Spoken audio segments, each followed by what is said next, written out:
का शीतकालीन सत्र तीसरे दिन भी शांत रहने की संभावना। एनडीए ने एसआईआर विवाद पर किया समझौता। संचार साथी ऐप विवाद इंडिया ब्लॉक का मुद्दा रहा। आज सुबह 9:45 पर इंडिया ब्लॉक नेताओं की बैठक।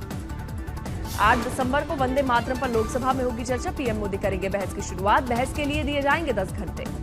चुनाव सुधारों पर लोकसभा में 9 दिसंबर को होगी चर्चा। सरकार ने फौरन बहस के लिए अड़े विपक्ष को मनाया। बहस के लिए 10 घंटों की समय सीमा तय की गई। एसआईआर पर चर्चा की विपक्षी मांग पर संसदीय कार्य मंत्री किरेन रिजिजू ने कहा, चुनाव सुधारों पर व्यापक चर्चा तय हो चुकी है और सदन में रचनात्मक बहस की उम्मीद करता हूं। संचार साथी ऐप को लेकर जारी नोटिफिकेशन के बाद विवाद बढ़ा। विपक्ष ने इसे जासूसी का जरिया बताते हुए सरकार पर निशाना साधा। सरकार का कहना है कि संचार साथी ऐप पूरी तरह से ऑप्शनल है और लोग चाहें तो इसे डीएक्टिवेट या डिलीट कर सकते हैं। संचार साथी ऐप को लेकर केंद्रीय मंत्री ज्योतिरादित्य सिंधिया ने कहा, प्राइवेसी संबंधित आरोप बिल्कुल गलत। ऐप को कर सकते हैं डीएक्टिवेट या डिलीट। सिंधिया ने बताया कि ऐप जासूसी नहीं करता और इसे कंज्यूमर सेफ्टी के लिए बनाया गया है। ऐप की मदद से लगभग 40 लाख फर्जी मोबाइल कनेक्शन बंद किए जा चुके हैं। गृह मंत्री अमित शाह ने भी जेपी नड्डा को दी जन्मदिन की शुभकामनाएं। बोले, संगठन के विस्तार में उनकी भूमिका सराहनीय। मिशन 2026 को लेकर दिसंबर के अंत में पश्चिम बंगाल जाएंगे गृह मंत्री अमित शाह। पार्टी के वरिष्ठ नेताओं और कार्यकर्ताओं से करेंगे मुलाकात। राष्ट्रपति पुतिन दिल्ली में पीएम मोदी से करेंगे मुलाकात। कई सुरक्षा समझौते पर दोनों नेताओं के बीच होंगे फैसले। अब सेवा तीर्थ के नाम से जाना जाएगा प्रधानमंत्री कार्यालय, यानी पीएमओ का नाम। नए कॉम्प्लेक्स का किया गया नामकरण। सरकार का कहना है कि पीएमओ की कार्यशैली और जनसेवा के प्रति समर्पण को दर्शाती है। सेवा तीर्थ का मतलब सेवा का पवित्र स्थान। केंद्रीय सचिवालय का नाम अब कर्तव्य भवन हुआ। कर्तव्य भवन नाम दिए जाने के पीछे संदेश है कि जनसेवा सरकार की प्रतिबद्धता। देश के राजभवनों का नाम अब से होगा लोक भवन। सरकार का कहना है कि ये सेवा और जिम्मेदारी की नई सोच को दर्शाता है। 65 साल के हुए बीजेपी के राष्ट्रीय अध्यक्ष और केंद्रीय मंत्री जेपी नड्डा।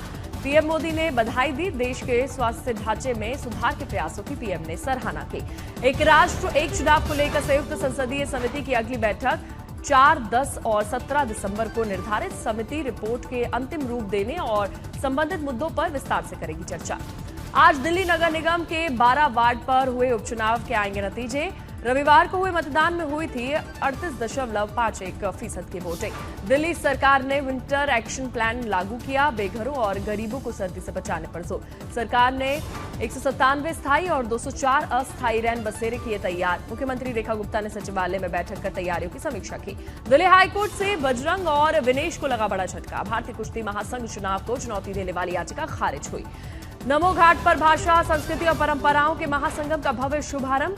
काशी तमिल संगम 4.0 के उद्घाटन समारोह में शामिल सीएम योगी आदित्यनाथ। नमो घाट पर 1 डिस्ट्रिक्ट टू 1 प्रोडक्ट के तहत यूपी तमिलनाडु के उत्पादों की प्रदर्शनी। सीएम योगी, तमिलनाडु गवर्नर और धर्मेंद्र प्रधान रहे मौजूद। इस बार के कार्यक्रम की थीम है तमिल कारकलम। तमिल भाषा सीखने और शैक्षणिक आदान प्रदान पर रहेगा फोकस। 1400 से ज्यादा प्रतिनिधि विभिन्न कार्यक्रमों में लेंगे हिस्सा। 216 लोगों का पहला जत्था कार्यक्रम का बना हिस्सा। पीएम मोदी ने काशी तमिल संगमम को लेकर दी शुभकामनाएं। कहा, काशी तमिल संगम से एक भारत श्रेष्ठ भारत की भावना मजबूत होती है। नागपुर में संघ प्रमुख मोहन भागवत ने भारतीय एकता को लेकर कहा, महात्मा गांधी ने कहा था कि अंग्रेजों ने भारत में विविधता को लेकर गलत विमर्श बनाया। समय की मांग है कि सब एक रहे। भारतीय वायुसेना का बड़ा राहत अभियान। C-17 और MI-17 ने आगरा से 73 मेडिकल स्टाफ और इक्विपमेंट कोलंबो भेजे। 65 लोगों का सफल रेस्क्यू। पुरी में 36वें कोणार्क उत्सव का भव्य आयोजन हुआ। सीएम मोहन चरण मांझी ने किया फेस्टिवल का उद्घाटन। पुणे में MIT ADT यूनिवर्सिटी का 8वां दीक्षांत समारोह संपन्न हुआ। राजस्थान के राज्यपाल हरिभाऊ बागड़े ने छात्रों को सकारात्मक सोच अपनाने की सलाह दी। दीक्षांत समारोह में 3,334 छात्रों को दी गई डिग्री। कई विशिष्ट लोगों को मानद उपाधि से नवाजा गया। कार्यक्रम में आत्मनिर्भर भारत और अनुसंधान के महत्व पर जोर दिया गया। भारतीय महिला क्रिकेट टीम की कप्तान हरमनप्रीत कौर बनी पीएनबी की पहली महिला brand ambassador. PNB RuPay metal credit card समेत 4 प्रोडक्ट्स को किया लॉन्च। ओडिशा की मशहूर डॉक्टर के लक्ष्मी ने एम्स को दान की जीवन भर की कमाई। महिलाओं के कैंसर इलाज में होगा इस्तेमाल। रणथंभौर दुर्ग में दिखाई गई बाघिन और 2 शावक। बाघिन रिद्धि के साथ मस्ती करते नजर आए एक शावक। हैदराबाद में तेलंगाना का राजभवन अब लोक भवन के नाम से जाना जाएगा। यह बदलाव केंद्र सरकार के तत्काल आदेश के बाद लागू हुआ। सीतापुर में पुलिस ने थाने पर अपराधियों को पढ़ाया अनुशासन का पाठ। एसओ अपराधियों से बोले प्रतिदिन भेजें अपनी लोकेशन।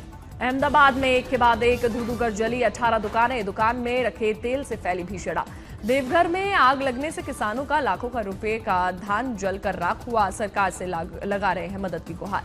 उदयपुर में एटीएम मशीन तोड़ने की कोशिश का एक वीडियो वायरल हुआ। 20 मिनट तक सरिये से खोलने की कोशिश करता रहा ये चोर, आखिर में खाली हाथ वापस लौटा। गुजरात के वलसाड में अचानक लगी भीषण आग। घटना की सूचना मिलते ही फायर विभाग की टीम तुरंत मौके पर पहुंची और कड़ी मशक्कत के बाद पाया गया काबू। फिरोजपुर से श्रीगंगानगर जा रही यात्रियों से भरी पंजाब रोडवेज की बस पर फायरिंग, पुलिस जांच अधिकारी ने घटनास्थल पर पहुंचकर शुरू की जांच। धनबाद के पुटकी क्षेत्र में ईगल डीप माइंस में मीथेन गैस से एक मजदूर की मौत हो गई है। 3 अन्य बाल बचे। परिजन कंपनी पर आरोप लगाते हुए मुआवजे और स्पष्टीकरण की मांग कर रहे हैं। राजस्थान के राजसमंद में नाथद्वारा पुलिस ने अवैध विस्फोट से भरी पिकअप जब्त की। पुलिस ने वाहन चालक को गिरफ्तार किया। कोडरमा में कोयला मालगाड़ी में आग लगने के कारण स्टेशन प्रबंधक की कार्रवाई से बड़ी दुर्घटना टली, फायर ब्रिगेड ने पाया काबू। नोएडा में यमुना अथॉरिटी के जीएम ने इसे साइबर ठगी कर 1 करोड़ 24 लाख रुपए उड़ाए गए। पीड़ित ने शिकायत दर्ज करवाई, पुलिस मामले की कर रही है जांच। दिल्ली एनसीआर की हवा हुई जहरीली, वायु की गुणवत्ता पहुंची गंभीर श्रेणी में। कई इलाकों में AQI 350 के पार। उत्तरी सिक्किम में हुई भारी बर्फबारी से कई जगह पर देखी बर्फ की सफेद चादर। मौसम का लुत्फ उठाते दिखे पर्यटक। तमिलनाडु में चक्रवात दितवा के चलते कई इलाकों में जोरदार बारिश जारी, प्रशासन ने की लोगों से सतर्क रहने की अपील।